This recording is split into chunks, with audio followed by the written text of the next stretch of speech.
What up, stackers? Welcome back to the sandbox. Today I'll be discussing if you are too poor to stack silver or are you too poor not to stack silver? That is the question. I have been listening to Fish from the channel If You Know, You Know. I have to say I love the Fish, and today's topic comes from one of his rants. I was at work on the night shift and he coined the phrase woke stackers, and I just burst out laughing. Fish stirred up some emotions in the community with his video, Has 90% Failed Us? The fallout has been glorious and entertaining, at least for me. It has made me think and challenge my preconceived notions. Iron sharpens iron, and I say we are finally talking and having a productive conversation as we review and learn from what we just went through. I find more value listening to a discussion like this than one on which is better to stack, maples or eagles. I'm new to stacking, about 3 years in, a recovering addict rebuilding from scratch. Most of the people watching this kind of content are way better off financially and in many ways wiser and been in the game longer. I'll leave the 90% discussion to you guys, but what stood out to me about the rant was it seems we are coming to consensus that new stackers should avoid 90% due to liquidity concerns if they should have to sell in the short term. The argument then turns to, if you don't have an emergency fund, you are too poor to be stacking in the first place, and to save in fiat first. Which Fish argues people can't save money. That's the problem. That's why stacking is the answer for many. This argument touched a nerve in me. I'm a budget stacker who has been accused of being too poor to stack in past comments. I appreciate Fish for standing up for us unconventional or inefficient stackers, us unorthodox investors out here. I'm going to weigh in with my 2 copper cents and testimony, as it's not easy asking yourself, are you too poor to stack? My investing journey has been the complete opposite of conventional wisdom. I just jumped in at the deep end of the pool. I started with crypto and started flipping NFTs and was introduced to markets. It was the wild, wild west in those days. And I did okay. I didn't make much, but more importantly, I didn't lose and got a financial education along the way. I have become less speculative and more conservative as I learned to stick with the Bitcoin these days. I believe just DCA into the blue chips and let time do the work is the best passive approach to investing. I started stacking silver as an emergency fund to protect my crypto. I'm unable to save cash. It burns a hole in my pocket. Robert Kiyosaki kept playing in my head. Even a homeless guy in America can afford to buy an ounce of silver, which was less than $25 at the time. I bought my first 4 ounces for $108, and when I held my first ounce in my hand, something in me changed, and I'll never be the same again. Jim Rohn once said, to set a goal to become a millionaire, it's not about the money. It is about the person you must become to do it. It's about the transformation, the person you become. I see silver as a gateway asset to learn about and build wealth and learn positive habits. I have gone on to investing in my 401k along with stocks. I have an emergency fund. As I sold silver on the run up to $120, and got most of my initial investment capital out, and I have a nice pile of silver left behind, basically free.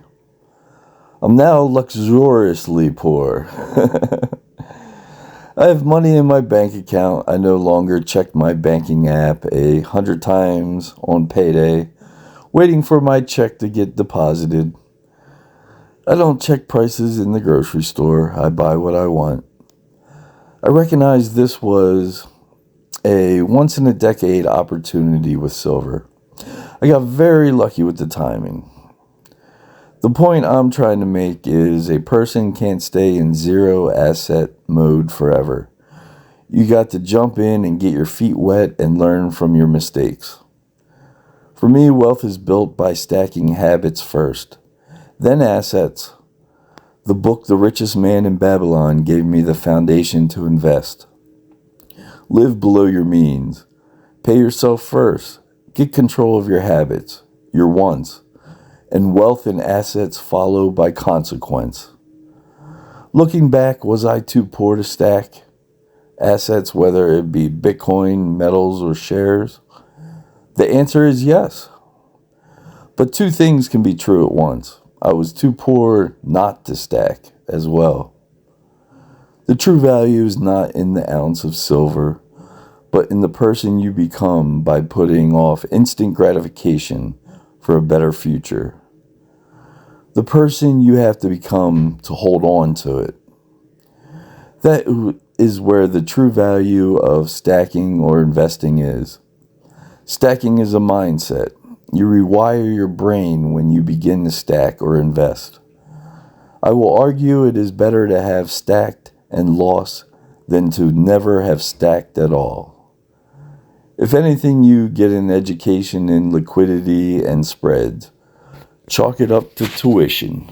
The important thing is don't make the same mistake twice. Learn from it. I only invest what I can afford to lose. If lost, it doesn't affect my daily life. But now I have a valuable asset in silver that I know is not going to zero. I now have the desire to protect it from the everyday cares of this world and actually take having an emergency fund seriously. An emergency fund is very logical, but impractical to many like me. I knew if I had to sell my silver, I would take a hit in price, but I reconciled this by realizing the money would have been wasted and worthless, doing me no good anyway. I knew this was a long-term thing to begin with, marathon, not a sprint, and I wanted to start as soon as possible. Time in the market as opposed to timing the market thing. I had nothing to lose to begin with. With the education I got along with the discipline, I could sign an NFL contract, hit the lottery, get an inheritance, and be confident I will not ever go broke. I will never work again and grow that money. You won't see me on TV shows saying I lost 100 million, that's for sure. There's a lot to be said about the traditional formula. Do step A, then step B. It is solid, logical advice. But the formula doesn't account for human nature, and that is where it falls short in my opinion. Example, how can I build an emergency fund if I can't save money? Silver gave me something of value I didn't want to part with.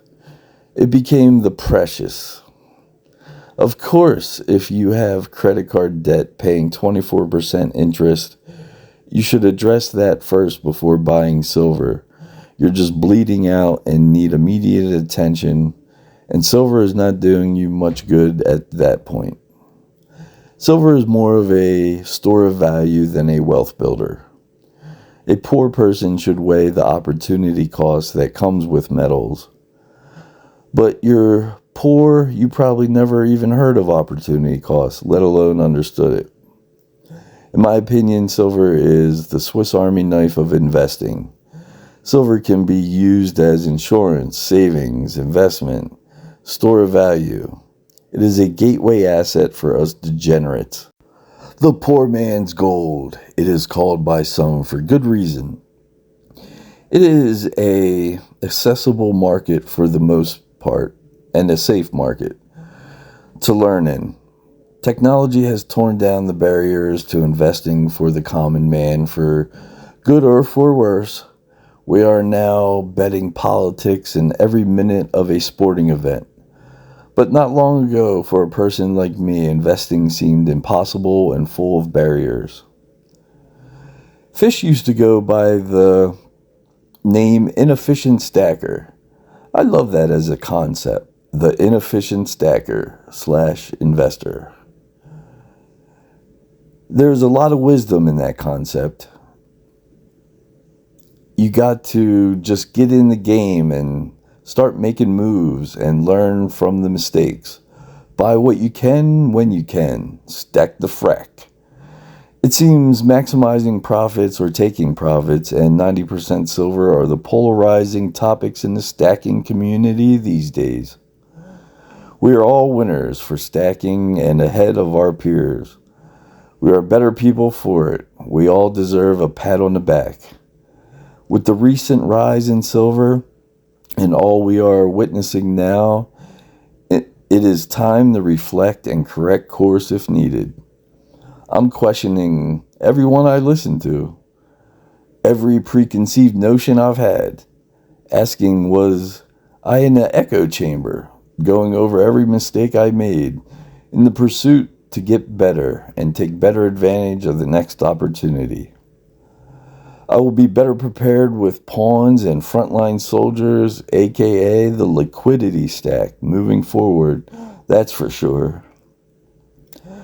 I gravitate towards the content creators who are mixing it up, making moves, questioning narratives, and manage multiple assets like Thousandaire Radio, Fish, Silver Dragoons, and others. If you are all listening, I appreciate you all having the hard conversations and asking the tough questions. It is no way to win over subscribers looking for confirmation bias and grow a channel, that's for sure. My conclusion, a person is too poor not to stack. The real wealth is not measured in dollars, but in personal growth and education. The way you think and look at things. The true wealth is the person you become. Poverty often comes with a scarcity mindset and easy access to instant gratification. Lottery tickets, fast food, subscriptions. Buying even a few ounces of physical silver forces a habit. This is my wealth. I don't touch it. It's tangible. You can hold it, show it, learn about it, learn premium, spot, markets. Many people report it rewires their brain from spend it all to protect and grow. That is where the true value of stacking lies. This is the Philly Stacker wishing you all the best. Keep stacking, keep learning.